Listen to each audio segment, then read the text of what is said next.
जिंदगी आसान बनाने के लिए दोस्तों बातों से नहीं रातों से लड़ना पड़ता है। जी नमस्कार साथियों, स्वागत है आपको अपने YouTube चैनल RS रमन 2.0 में। कैसे हैं आप लोग? आशा करता हूं आप लोग अच्छे होंगे। साथियों, आज का वीडियो आपके लिए बहुत ही महत्वपूर्ण है, क्योंकि आपको पता है साथी कि बीपीएससी के माध्यम से जो परीक्षा आयोजित होने वाली है, जिसमें तमाम बिहार के सीटेट बीटेट और स्टेट उत्तीर्ण भर्ती भाग लेंगे, और जो अभ्यर्थी उत्तीर्ण होंगे उन्हीं को बिहार में शिक्षक बनने का, यानी कह ले तो सरकारी शिक्षक बनने का मौका मिलेगा। ऐसे में साथी RS डायमंड टीईटी क्लास के माध्यम से शाम के 8 बजे प्रत्येक दिन ऑनलाइन मॉक टेस्ट का आयोजन किया जाता है। साथ में ही PDF मटेरियल और तमाम ऐसे जो मटेरियल है प्रदान किया जाता है। ऐसे में साथी आज का वीडियो कमाल का होने वाला। तो साथी मैंने लिंक पर क्लिक किया, इस प्रकार का पेज ओपन हुआ। उसके बाद यहाँ पर आपको अपना नाम डालना है और नीचे में टीम के माध्यम से जो पासवर्ड आपको मिलेगा उसी को आपको यूज करना है। मैंने भी साथ यहाँ पर नाम के रूप में बीपीएससी टीचर डाला और खास करके यहाँ पर साथी जो है पासवर्ड मैंने टीम से जो मिला था वही यूज किया हूँ। और नीचे में हमें प्रारंभ करें एक ऑप्शन मिलेगा, बिल्कुल साथी इस पर क्लिक कर दीजिए। नया पेज आपके सामने ओपन होगा और इस टेस्ट में जो भी अभ्यर्थी शामिल कंटिन्यू हो रहे हैं उनकी पूरी संभावना है कि बिल्कुल साथी वो जो है फाइनल परीक्षा में भी उत्तीर्ण हो जाएंगे। अगर आप चाहते हैं ज्वाइन करना तो RS डायमंड ऑफिशियल के टेलीग्राम को ज्वाइन कीजिए। टीम से संपर्क करके फाइनली साथी नियमित रूप से मॉक टेस्ट में भाग ले पाएंगे और तमाम मटेरियल का भी सुविधा आप आसानी से लुत्फ उठा पाएंगे। ऐसे में साथी पहला प्रश्न आपके सामने स्क्रीन पर आ चुका हूं और खास करके यह प्रश्न साथी बहुत ही महत्वपूर्ण है, ठीक है ना। तो पहला क्वेश्चन साथी आपके सामने स्क्रीन पर है कि खुफिया ब्यूरो यानी खुफिया ब्यूरो IB के नए प्रमुख के रूप में कौन नियुक्त किए गए हैं। खुफिया ब्यूरो, ठीक है ना। तो खुफिया ब्यूरो आपको पता है कि IB CID सब क्या है, खुफिया ब्यूरो है। साथी खुफिया ब्यूरो जो IB है, जो गुप्त तरीके से कह ले तो बहुत संदिग्ध मामलों को खोज करके सरकार के सामने, विभाग के सामने उन बातों को प्रस्तुत करती है, उजागर करती है। तो IB के जो नए प्रमुख बने हैं ये वर्तमान में कौन बने हैं, तो साथी इनका नाम बताना। ये करंट अफेयर्स का क्वेश्चन है। तो इनका नाम है साथी, आपको ध्यान रखना है, इनका नाम है तपन डेका। क्या नाम है? तपन डेका। क्या नाम है? तपन डेका। क्या नाम है? तपन डेका। तो खुफिया ब्यूरो IB के जो नए प्रमुख बने हैं उनका नाम है तपन डेका। तो साथ ही इसको ध्यान में रखिएगा, यह क्वेश्चन आपकी परीक्षा के दृष्टिकोण से बहुत ही ज्यादा महत्वपूर्ण है। अगला प्रश्न आपके सामने स्क्रीन पर आ चुका है कि बिहार के प्रथम भारतीय गवर्नर जनरल कौन थे। बिहार के प्रथम भारतीय गवर्नर जनरल का नाम पूछा जा रहा है। बिहार के प्रथम भारतीय गवर्नर जनरल का नाम, तो साथी ध्यान रखिएगा, इनका नाम है सत्येंद्र प्रसाद सिन्हा। क्या नाम है? सत्येंद्र प्रसाद सिन्हा। क्या नाम है? सत्येंद्र प्रसाद सिन्हा। क्या नाम है? सत्येंद्र प्रसाद सिन्हा। ये बिहार के क्या थे? प्रथम भारतीय गवर्नर बने थे और खासकर साथी बिहार से थे, इसलिए आपको बिहार जीके में इस प्रकार के क्वेश्चंस आपको देखने को मिल जाएगा। ध्यान में रखिएगा और साथी बिल्कुल इसके क्लिक करके नंबर 2 वाले ऑप्शन पे क्लिक करके सबमिट कर देंगे। अगला क्वेश्चन आपके सामने आ चुका है कि पौधे अपना पोषक तत्व मुख्यतः किससे प्राप्त करते हैं। अब आपको पता होगा कि पौधा जो है अपना भोजन प्राप्त करता है प्रकाश संश्लेषण विधि के द्वारा। किस विधि के द्वारा? प्रकाश संश्लेषण विधि के द्वारा। किस विधि के द्वारा? प्रकाश संश्लेषण विधि के द्वारा। और प्रकाश संश्लेषण विधि में क्या होता है, पौधे जो है सूर्य का प्रकाश, क्लोरोफिल, उसके बाद खनिज लवण और साथ ही वायुमंडल से कार्बन डाइऑक्साइड गैस की उपस्थिति में रिएक्शन करता है, यानी केमिकल रिएक्शन करता है। उसके पश्चात साथ ही भोजन के रूप में जो है इन्हें कह सकते हैं कि ग्लूकोज के रूप में प्राप्त होती है। और साथ ही कहीं न कहीं ये भोजन करके जो है अपने पोषक तत्व को यानी अपने में निर्वहन करते हैं और कहीं न कहीं इनसे इनका विकास होता है। तो आपको देखते होंगे एक पौधा छोटा सा रहता है और जैसे जैसे समय जो है बढ़ता है उनमें वृद्धि होती है। तो कहीं न कहीं पोषक तत्व के रूप में इन्हें जो प्राप्त होता है वो कहाँ से प्राप्त होता है, तो साथ ही मृदा से प्राप्त हो, मिट्टी से ही खनिज लवण प्राप्त करता है। लेकिन प्रश्न अगर पूछेगा कि आपको किस विधि से यह पोषक तत्व को प्राप्त करता है, तो प्रकाश संश्लेषण विधि। लेकिन इसमें उपयोगी क्या क्या है, तो इसमें उपयोगी है कार्बन डाइऑक्साइड भी, इसमें उपयोगी है खनिज लवण भी, इसमें उपयोगी है सूर्य का प्रकाश भी और इसमें उपयोगी है क्लोरोफिल भी, ठीक ना। लेकिन साथ ही पोषक तत्व कहाँ से प्राप्त करता है, तो मृदा से, मतलब मिट्टी से ही ये खनिज लवण को प्राप्त करता है, ठीक ना। अगला प्रश्न है कि अखबारी कागज उद्योग निम्न में से किस स्थान के लिए प्रसिद्ध है। तो अखबारी कागज उद्योग यानी पेपर, जो न्यूज पेपर वाला आप देखते होंगे, यह कागज मुख्य रूप से एक कारखाना है, एक उद्योग है जो कहाँ सबसे ज्यादा प्रसिद्ध है, तो साथ ही नेपानगर। कहाँ? नेपानगर जो है अखबारी कागज के लिए प्रसिद्ध है। ध्यान रखिएगा, नेपानगर जो है अखबारी कागज के लिए क्या है? प्रसिद्ध है। नेपानगर अखबारी कागज के लिए प्रसिद्ध है। नेपानगर अखबारी कागज के लिए प्रसिद्ध है। नंबर 1 वाला पर क्लिक करके इसे सबमिट कर दीजिए। अगला क्वेश्चन आपके सामने है कि प्रतिवर्ष जो है विश्व खाद्य सुरक्षा दिवस, विश्व खाद्य सुरक्षा दिवस, विश्व खाद्य सुरक्षा दिवस, खाद्य समझते हैं कि जो खाद्य पदार्थ जैसे अनाज जो आता है उन अनाजों को सुरक्षा देने के लिए प्रतिवर्ष जो है उसमें जो भी खास करके कह सकते हैं कि बिहार सरकार या भारत सरकार और तमाम ऐसे जो राज्य सरकार हैं इनके माध्यम से साथ ही इन चीज़ों को मनाई भी जाती है और खास करके ये 7 जून को होता है, ठीक ना। तो 7 जून को होता है प्रतिवर्ष विश्व खाद्य सुरक्षा दिवस, ताकि अनाजों के उत्पादन को वृद्धि की जाए और अनाजों के उत्पादन को वृद्धि होने के बाद इनका संरक्षण देना, सुरक्षा देना जरूरी है ताकि लंबे समय तक ये अनाज चल पाए। इसलिए जो है खाद्य सुरक्षा दिवस मनाया जाता है 7 जून को। तो साथ ही एक पर क्लिक करके इसे सबमिट कर देंगे। अगला क्वेश्चन आपके सामने है कि यदि एक संख्या का 1/7 भाग और 1/11 हिस्से से 100 अधिक है तो संख्या कौन सी है। देखिए संख्या तो पता है नहीं, संख्या तो पता है नहीं, कह रहा है कि इस किसी संख्या का 1/7 भाग और इसके 1/11 भाग से 100 अधिक है तो संख्या कौन सी है। देखिए संख्या मान लेंगे हम लोग x, क्या मान लेंगे, x मान लेंगे, संख्या को हम लोग x मान लेंगे। अब देखिए कैसे बनेगा, तो 1/7 भाग है तो x/7 हो गया, क्या हो गया, x/7 हो गया। x/7 भाग जो है x/11 भाग से 100 अधिक है, क्या है, 100 अधिक है। तो x/11 बराबर में 100 कर दीजिए, बराबर में 100 कर दिया। अब इसे हल कीजिएगा तो 11 सते 77, इसका लघुत्तम हो जाएगा, एलसीएम हो जाएगा। 7 से भाग देंगे तो 11x माइनस यहाँ पर आ जाएगा आपको 7x। तो 11 में से 7 गया तो 4x बराबर में 100, ठीक ना। अब देखिएगा 11 में 7 गया तो 4x, तो 4x/77 बराबर 100, 4x/77 बराबर 100। तो 4 से जखने 100 काटेंगे तो आ जाएगा 25, कितने आ जाएगा, 25। अब 25 को 77 से गुना कर दीजिएगा तो 1925 आ जाएगा। कितना आ जाएगा, 1925 आ जाएगा। कितना आ जाएगा, 1925 आ जाएगा। तो बात समझ गए होंगे। 11x में से 7x घटाएंगे तो 4x, तो 4x/77 बराबर में 100। तो 4 को 100 से आप इसको काट दीजिए तो आ जाएगा 25। अब 25 को 77 से जैसे ही मल्टीप्लाई कीजिएगा तो आ जाएगा आपको 1925। बिल्कुल साथी इसे गुना करके और इसे सबमिट कर दीजिए। चलिए अगला क्वेश्चन आपके सामने है कि पशुओं की त्वचा पर विविध पैटर्न डिजाइन बने होते हैं किसके कारण। देखते होंगे बहुत सारे ऐसे पशु हैं जिनके शरीर पर जो है डिजाइन बने होते हैं, यानी लाइनिंग जैसे होता है, ठीक ना, लाइनिंग जैसे होता है। तो आखिर ऐसा क्यों होता है, तो साथी जो है इसमें ऑप्शन को पढ़िए और सही उत्तर लगाइए। उस जलवायु के कारण जिसमें वह रहते हैं, उनकी त्वचा पर बालों के कारण होते हैं, परावर्तित प्रकाश के परावर्तन के कारण होते हैं, उनकी शारीरिक शक्ति को इंगित करता नहीं। शारीरिक शक्ति को इंगित करता है, ये भी बात गलत हो जाएगा। परावर्तित प्रकाश के कारण यह भी गलत बात हो जाएगा। उनकी त्वचा पर बालों के कारण होते हैं, ऐसा कुछ बात नहीं है। उनकी जलवायु के कारण होता है, ठीक ना। तो जिस जगह वो रहते हैं उस जलवायु के कारण ही उनमें इस प्रकार की चीजें पाई जाती है और ये सभी जीव में नहीं होता है। जिस प्रकार के जीव में यह चीजें होती है तो खास करके उनका रहने का स्थान कैसा है उनके बारे में जब अध्ययन कीजिएगा तो पूरी डिटेल के साथ आपको पता चल जाएगा। तो मुख्य रूप से कारण समझ लीजिए सिर्फ कि पशुओं की त्वचा पर अगर जो है डिजाइन अगर किसी प्रकार का कुछ अगर बना हुआ है तो वह जो है उनके जलवायु के कारण ही जिसमें वो रहते हैं, यही इनका महत्वपूर्ण कारण है। तो साथ ही एक पर क्लिक करके सबमिट कर देंगे। अगला क्वेश्चन आपके सामने है कि निम्न में से किस रसायन के कारण पटाखा जब फूटता है तो चमकदार लाल रंग दिखाई देता है। पटाखा को फूटते देखे होंगे तो इसमें चमकदार लाल रंग दिखाई देता है। इसमें कौन सा रासायन रहता है, यानी कौन सा केमिकल रहता है। तो पटाखा जो होता है पटाखा, तो पटाखा में कौन सा केमिकल रहता है, कौन सा केमिकल रहता है, कौन सा केमिकल रहता है जिसके कारण क्या होता है, तो लाल रंग जो है चटकदार लाल रंग जो है दिखता है। तो साथ ही यहाँ पर ध्यान रखिएगा स्ट्रोंशियम का, क्या, तो स्ट्रोंशियम का। तो स्ट्रोंशियम के कारण ही पटाखा जब फूटता है तो चमकदार लाल रंग का दिखाई देता है स्ट्रोंशियम के कारण। तो साथ ही इसको ध्यान रखिएगा और इसे क्लिक करके सबमिट कर देते हैं।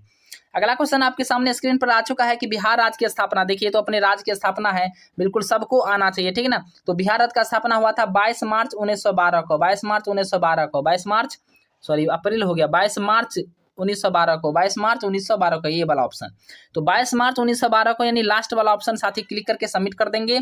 अगला क्वेश्चन आपके सामने स्क्रीन पर आ चुका है कि शिक्षार्थियों द्वारा दी गई गलतियां और त्रुटियां क्या है। अगर बच्चे अगर गलतियां करते हैं, शिक्षार्थी अगर गलती करते हैं तो ये त्रुटियां क्या है, ऑप्शन से छांटिए, वैसे मत लगाइएगा उतना तो गलती हो जाएगा। बच्चों को कमजोर अथवा उत्कृष्ट चिन्हित करने के अच्छे अवसर हैं। तो कमजोर और उत्कृष्ट, देखिए ये बात तो गलत हो गया।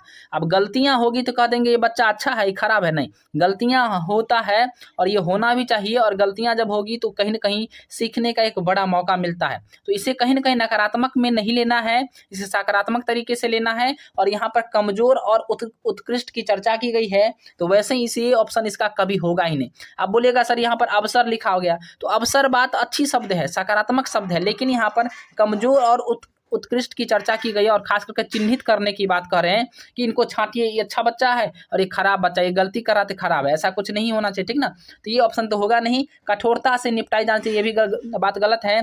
उनके चिंतन समझने को अवसर के रूप में दिख जाना चाहिए, हाँ ये बात सही है। उन्होंने क्या गलती किया, उन्होंने किस प्रकार से चिंतन करके उस प्रश्न का उत्तर गलत किया है, तो इसको अवसर के रूप में दिखा जाना चाहिए, ठीक ना। तो ये चीजें सबसे ज्यादा पॉजिटिव पॉइंट है। देखिए लास्ट वाला ऑप्शन को पढ़ लेते हैं। वैसे शिक्षक और शिक्षार्थी की असफलता की सूचक है, देखिए यहाँ पर असफलता का कह रहा है, ये बात गलत हो गया। तो सबसे सही आंसर इसका हो जाएगा नंबर 3 वाला, क्लिक करके सबमिट कर दीजिए। अगला क्वेश्चन आपके सामने है, एक व्यापारी 310 रुपया में 7% घाटा उठाता है, तो अपने सामान को 350 रुपया में अगर बेच देगा तो कितना % का लाभ होगा। देखिए इस प्रश्न को दो तरीके से बना सकते हैं, ठीक ना, दो तरीके से बना सकते हैं, लेकिन मैं आपको एक अच्छा तरीका बता देता हूं। जैसे 310 रुपया में बेचा, कितना में बेचा, 310 में। अब कह रहा है इसे बेचना है 350 में, कितना में बेचना है, 350 में।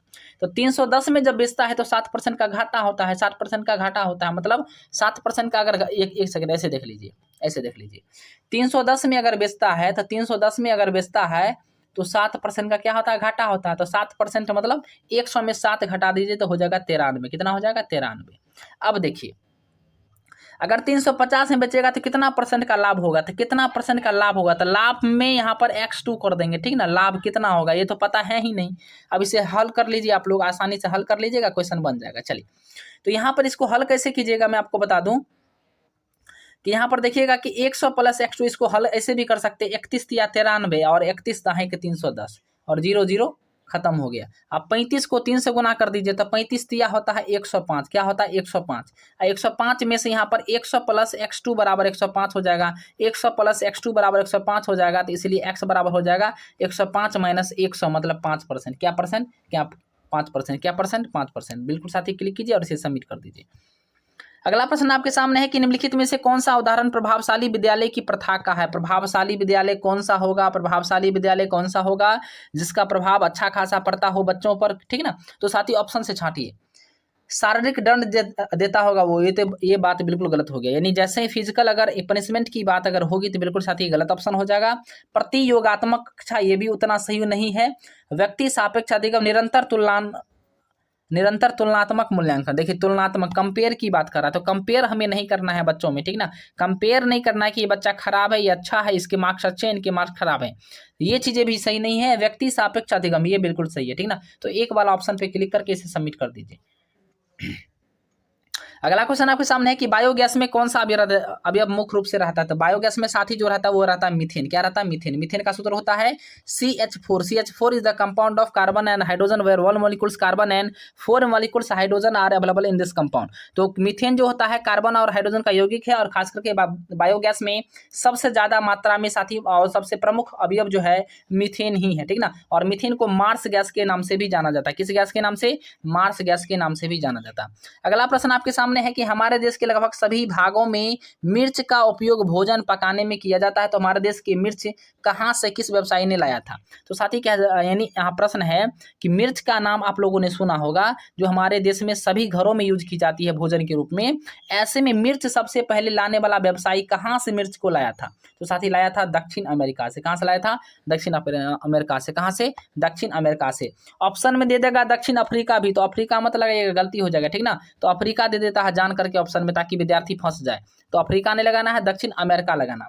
अगला प्रश्न है, किसी दामाद को याद है कि उसकी सास का जन्मदिन 20 अगस्त से पहले आता है। अब देखिए दामाद को अपने जो है अब सास के जन्मदिन को भाई याद करना पड़ेगा। एक दामाद साहब हैं, उनको ध्यान है कि उनकी सास का जन्मदिन 20 अगस्त से पहले है। तो 20 अगस्त से पहले हो सकता है या तो 18 को हो सकता है, या नहीं तो 19 को भी हो सकता है, या 17 को भी हो सकता है, कुछ भी हो सकता है। और उनकी पत्नी को याद है कि उनकी माँ का जन्म 18 अगस्त के बाद है या 22 से पहले है। अब देखिए उनके हस्बैंड कह रहा कि मेरे सासू का जन्म जो है 20 से पहले है, लेकिन उनकी पत्नी कह रहा कि 18 के बाद और 22 से पहले। 18 के बाद मतलब या तो पत्नी कह रही 19 को होगा, ये पत्नी का है, 19 को होगा, नहीं तो 20 को होगा, नहीं तो 21 को होगा, यानी 22 तक बोल रही कि 22 से पहले, 18 के बाद और 22 से पहले। अब ध्यान दीजिए ये चीज दामाद कह रहे हैं, दामाद का कहना ये है, ठीक ना, और पत्नी का कहना ये है। दामाद कह रहे हैं कि उनका जन्मदिन जो है 20 से पहले है, और पत्नी कह रहे हैं कि 18 के बाद और 22 से पहले है। अब दोनों में कॉमन को देखिए, कॉमन क्या है, दोनों में कॉमन क्या मिल रहा है, यहाँ भी 19 है और यहाँ भी 19 है, और सब तो कॉमन मिल ही नहीं रहा। तो जो कॉमन मिलेगा वही उत्तर होगा, जो कॉमन मिलेगा वही उत्तर होगा, जो कॉमन मिलेगा वही उत्तर होगा, जो कॉमन मिलेगा वही उत्तर होगा। चलिए अगला प्रश्न आपके सामने है, बख्तियारपुर शहर के संस्थापक किसको माना जाता है? बख्तियारपुर कहाँ है? बिहार में है, और इस शहर के संस्थापक है बख्तियार खिलजी। कौन है? बख्तियार खिलजी। बिल्कुल साथी, क्लिक करके सबमिट कर दीजिए। अगला क्वेश्चन आपके स्क्रीन पर आ चुका है कि विकास का सिर पद अभिमुख सिद्धांत व्याख्या करता है कि विकास किस ओर होगा। तो आपको पता है कि विकास क्या होता है? सिर से पैर की ओर होता है। किस ओर होता है? सिर से पैर की ओर होती है। कहाँ होता है? सिर से पैर की ओर होती है। तो बिल्कुल साथी, ये थर्ड वाला ऑप्शन इसका सही होगा। क्लिक कर लीजिए और इसे सबमिट कर दीजिए। अगला क्वेश्चन आपके सामने है कि सापेक्षवाद का सिद्धांत किसने दिया था, या सापेक्षता का सिद्धांत किसने दिया था? तो साथी ध्यान रखना है कि सापेक्षता का सिद्धांत दिया था अल्बर्ट आइंस्टीन ने। किसने दिया था? अल्बर्ट आइंस्टीन ने। किसने दिया था? अल्बर्ट आइंस्टीन ने। क्लिक करके इसे सबमिट कर दीजिए। अगला क्वेश्चन आपके सामने है कि 30,000 रुपया को ABC में 3:5:7 में अगर बांटा जाए तो उसी का रकम क्या होगा? देखिए इसको कैसे बनाना है, पहले तीनों अनुपात को जोड़ लीजिए। 3, 5, 8, 7, 15 कितना हो गया? 15x। क्या हो गया? 15x बराबर में 30,000। 15x बराबर में 30,000 कितने हो गया? 30,000। 15 दूना 30, तो x का मान आ गया 2,000। कितना आ गया? 2,000। आप जिसका मांग रहा है उसका आंसर निकाल दीजिए। किसका मांग रहा? C का मांग रहा है। किसका मांग रहा? C का। तो C का हो गया 7 अनुपात ना, 7 वाला हो गया। तो 2,000 को 7 से गुना कीजिए, 2 7 14,000। अगर B का मांगता तो 2 पंचे 10,000, ठीक ना, 5 में गुना करते। A का मांगता तो 3 में गुना करते, लेकिन मांग रहा C का, तो 2 7 14,000 हो जाएगा इसका सही उत्तर। क्लिक कीजिए, सबमिट कीजिए। अगला क्वेश्चन आपके सामने, उस विकल्प का चयन करें जो तीसरे शब्द का वही संबंध है जो पहला का दूसरे से। देखिए, चिकित्सक रोग यानी बीमारी को ठीक करने के लिए चिकित्सक की जरूरत होती है, ठीक ना। उसी प्रकार से अपराध को समेटने के लिए, अपराध पर जो है काबू पाने के लिए हमें पुलिस की जरूरत होती है, ठीक ना। तो साथ ही ये तो आसानी से बन जाएगा, चिकित्सक रोग से संबंधित है तो पुलिस अपराध से संबंधित होगा, ठीक ना। अगला क्वेश्चन आपके सामने है कि one nation one ration card योजना, one nation one ration card योजना, one nation one ration card योजना से जोड़ने वाला देश का अंतिम राज्य पूछ रहा है। देश का अंतिम राज्य कौन सा, यानी सबसे अंतिम राज्य, तो असम। कौन सा हो जाएगा? असम। कौन सा हो जाएगा? असम। तो असम जो है one nation one ration card योजना में सबसे अंतिम से जुड़ा है, ठीक ना। तो इनका यही उत्तर हो जाएगा। अगला प्रश्न आपके सामने है कि काली मिर्च, लौंग, इलायची, प्याज में डिफरेंट छांटना है, मतलब अलग कौन सा, भिन्न कौन सा है, इसमें बागर कौन है, बागर को छांटना, ठीक ना। 3 गो एक जैसा होगा, एगो इसमें अलग होगा। देखिए, काली मिर्च जो है ये मसाला है, क्या है? मसाला है। प्याज भी क्या है? प्याज मसाला नहीं है। लौंग क्या है? मसाला है। और इलायची भी मसाला है, लेकिन प्याज मसाला नहीं है। प्याज मसाला नहीं है, प्याज मसाला नहीं। वैसे मसालों का शहर किनको कहा जाता है? केरल को, ठीक है ना। तो यहाँ पर लौंग, काली मिर्च और इलायची मसाला, लेकिन प्याज मसाला नहीं है, तो ये डिफरेंट है। तो साथ ही इसी पर क्लिक करके इसे सबमिट कर दीजिए। अगला क्वेश्चन आपके सामने है कि साथ ही इसमें अगला शब्द क्या होगा, ध्यान से दीजिए। इसमें सबसे पहले संबंध को स्थापित कीजिए, ठीक है ना, उसके बाद बन जाएगा सवाल। 113 एक आभास संख्या है, विषम संख्या। उसके बाद अगला आभास संख्या 127 है, उसके बाद अगला आभास संख्या 131 है, 137 है, 149 है, फिर अगला आभास संख्या क्या होगा?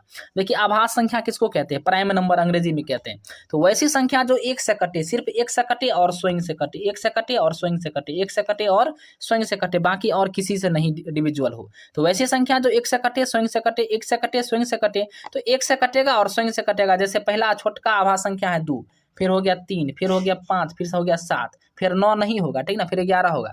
ऐसे ही 149 के बाद अगला जो आभास संख्या 151 है, तो साथ ही 2 पर क्लिक करके सबमिट कर दीजिए।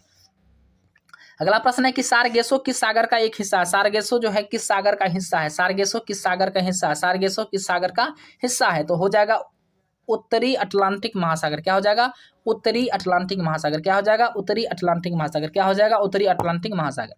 अगला प्रश्न है कि भारत में अधिकांश कक्षाएं बहुभाषी होती है। भारत में अधिकांश जो वर्ग होते हैं, वर्ग संचालित की जाती है, बहुभाषी होते हैं। बहुभाषी मतलब अनेक प्रकार की भाषा बोलने वाले बच्चे उस क्लास में शामिल होते हैं, ठीक ना। तो शिक्षक द्वारा इसे किस रूप में देखा जाना चाहिए? आप देखिए, कहेगा कि जैसे कोई बच्चा उसमें अंग्रेजी बोल रहा है, कोई मगधी बोल रहा है, कोई मैथिली बोल रहा है, कोई भोजपुरी बोल रहा है, तो सब बच्चा का भाषा अगर बिहार के क्लास में अगर अलग अलग है, तो इसको शिक्षक को क्या देखना चाहिए, किस रूप में देखना चाहिए?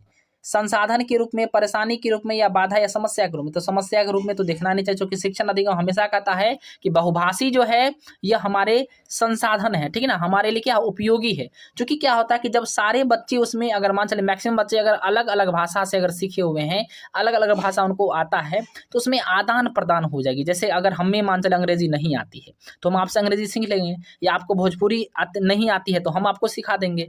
तो ये चीजें होती है। बच्चा अगर अलग अलग उसमें जो भाषा वाले होते हैं तो उनमें एक दूसरे से कुछ ना कुछ सीखने को मिलता है। तो ये हमारे लिए समस्या नहीं है, बाधा नहीं है, परेशानी नहीं, क्या है, ये हमारे लिए संसाधन है, ठीक ना, संसाधन है, अच्छी चीजें है। चलिए, बिहार के विदेह क्षेत्र के राजा को क्या कहा गया है? तो बिहार का विदेह क्षेत्र आपको पता होगा, सीता जी के जो पिताजी थे राजा जनक, इनको विदेह राज भी कहा जाता है। इनको क्या कहा जाता है? विदेह राज कहा जाता है। तो जनक जी को क्या क्या यानी कहा जाता है? विदेह राज, आपको पता ही होगा। तो बिल्कुल साथी इस पर क्लिक करके इसे सबमिट कर दीजिए। अगला क्वेश्चन आपके सामने, निम्न में से किसे श्वेत धातु कहा जाता है? देखिए, श्वेत धातु, श्वेत मतलब उजला धातु, तो श्वेत धातु कहा जाता है। साथी ध्यान रखिएगा, इसको कहा जाता है पैलेडियम का। पैलेडियम कैसा दिखता है? तो चांदी के अयस्क जैसे, यानी चांदी जैसे ये जो है श्वेत दिखता है। चांदी जैसे श्वेत दिखता है ना, वैसे ही चांदी के जैसे ही पैलेडियम भी श्वेत दिखता है, ठीक ना। तो बिल्कुल साथी इसका सही उत्तर हो जाएगा आपको पैलेडियम, ठीक ना। और सफेद सोना प्लेटिनम को कहा, लेकिन आपको ध्यान देना है कि पैलेडियम आपका जो हो जाएगा श्वेत धातु पूछा जा रहा था, ये उत्तर होगा। अगला प्रश्न है कि नीचे दिए गए जीवों में से किनकी दृष्टि सबसे श्रेष्ठ होती है और मनुष्यों की तुलना में 4 गुना अधिक दूर तक देख सकता है? मतलब ऐसा ऑप्शन छांटना इसमें से कि कौन सा ऐसा जीव है जिसका दृष्टि सबसे ज्यादा होता है, मतलब आंख बहुत तेज होता है, ठीक ना, और बहुत दूरी तक देख सकता है। कितना ज्यादा तक? तो मनुष्य की जितना देर तक, यानी जितना दूरी तक देख सकता है उसका 4 गुना डिस्टेंस ज्यादा वो देख सकता है। तो सांप, रेशम कीट, छिपकली, तो साथ ही सांप है और यहाँ छिपकली है, तो ये सब तो होगा नहीं। रेशम कीट ये तो होगा नहीं। बाघ, तेंदुआ, सांड ये सब तो होगा नहीं, ठीक ना। मधुमक्खी, मच्छर, तितली तो होगा नहीं। चील, गरुड़ और गिद्ध, बिल्कुल साथी सही उत्तर है, ठीक ना। क्या होगा? चील, गरुड़ और गिद्ध। क्लिक कीजिए, सबमिट कर दीजिए। निम्न में से किसने खलीफा की शक्ति का विरोध किया? खलीफा की शक्ति का विरोध किसने किया? तो साथी हो जाएगा आपको मोहम्मद बिन तुगलक। क्या हो जाएगा? मोहम्मद बिन तुगलक। क्या हो जाएगा? मोहम्मद बिन तुगलक। अगला प्रश्न है आपके सामने, सौरमंडल का प्रधान आकाशीय पिंड क्या? सौरमंडल का जो मुखिया होता है ना, वही, उसी को हम लोग कहते हैं कि ये प्रधान आकाशीय पिंड वही होगा। तो सौरमंडल का मुखिया होता है सूर्य, तो सूर्य ही हो जाएगा प्रधान आकाशीय पिंड, भी वही हो जाएगा। चलिए, अगला प्रश्न आपके सामने आ चुका कि खरगोश संबंधित है बिल से, तो गोरैया किससे संबंधित होगा? खरगोश कहाँ जाके छुपता है? बिल में। खरगोश कहाँ जाके छुपता है? बिल में। तो गोरैया कहाँ जाकर के छुपेगा या कहाँ जाकर रहेगा? तो घोंसला में। कहाँ रहेगा? घोंसला में। तो साथ ही इसका नंबर 3 वाला ऑप्शन पे क्लिक कीजिए और इसे सबमिट कर दीजिए। अगला क्वेश्चन आपके सामने है कि कोई शिक्षक अपने विद्यार्थियों को अध्ययन करने हेतु आंतरिक रूप से उत्प्रेरित करने के लिए प्रोत्साहित कर सकती है? किस माध्यम से? मतलब किसी मैडम के द्वारा अगर बच्चे को अगर प्रोत्साहित करना, अगर मान चले उसे अगर उत्साहित करना है, तो किस तरीके से करेंगे? प्रतियोगात्मक परीक्षण से, या व्यक्तिगत लक्ष्य निर्धारित करने और उनमें निपुणता पाने में उन्हें मदद करके, उनमें चिंता और डर पैदा करके, ये तो होगा नहीं। साफ दिखाई पड़ने वाले इनाम देकर, जैसे ट्रॉफी, ये भी बात गलत हो गया। ये प्रतियोगात्मक परीक्षण से, देखिए परीक्षण भी यहाँ पर चर्चा किया गया, ये भी नहीं होगा। तो इसका से उत्तर हो जाएगा नंबर 2 वाला। तो 2 पे क्लिक कीजिए, सबमिट कर दीजिए। अगला क्वेश्चन आपके सामने है कि बिहार में लोकसभा में अनुसूचित जाति के लिए आरक्षित यानी रिजर्व सीट कितने हैं? तो भी रिजर्व सीट यहाँ पर कितना है, ठीक ना। तो हो जाएगा, इसका उत्तर हो जाएगा 6। कितना हो जाएगा? 6। तो रिजर्व सीट कितना है? 6 है बिहार में लोकसभा में अनुसूचित जाति के लिए। चलिए, अगला प्रश्न है कि बिहार में वर्तमान में खाद्य और उपभोक्ता मंत्री और संरक्षण विभाग के मंत्री कौन है? तो खाद्य, उपभोक्ता एवं संरक्षण विभाग के मंत्री का नाम है लेसी सिंह। क्या नाम है? लेसी सिंह। क्या नाम है? लेसी सिंह। क्या नाम है? लेसी सिंह। यही उत्तर होगा। अगला प्रश्न है, यदि किसी वस्तु के 20% घटा दिया जाए और इनके घटे हुए मूल्य में 30% घटा दिया जाता है, तो इसका मूल्य पर क्या प्रभाव पड़ेगा? देखिए, 2 डायमेंशन ट्रिक्स, मैंने कल भी एक क्वेश्चन आपके सामने शायद आया होगा, 2 डायमेंशन से बनाना। पहले 20% क्या हो रहा है? रेट इसमें घट रहा है। 20% क्या हो रहा है? घट रहा है, तो माइनस देंगे, -20%। फिर इसमें 30% घट रहा है, तो -30% देंगे, ठीक है ना। फिर इसी का गुना करके लिख लीजिए, तो माइनस माइनस प्लस हो जाएगा। 30 विसंगर 600, 600 बट्टा में डाल देंगे 100। क्या डाल देंगे? 100। अब इसको हल कीजिए, -20 और -30, तो -50% हो गया, -50% हो गया। अब प्लस हो जाएगा, प्लस 100 में 6 से भाग दिए तो 6 आ जाएगा, तो -50 + 6, -50 + 6, -50 + 6, तो -44। तो -44 मतलब 44% कमी, तो माइनस में आएगा तो कमी, और प्लस में आता तो वृद्धि। तो साथ ही यहाँ पर ध्यान दीजिएगा, वृद्धि नहीं लगाइएगा, कमी वाला उत्तर लगा करके इसे सबमिट कर दीजिए।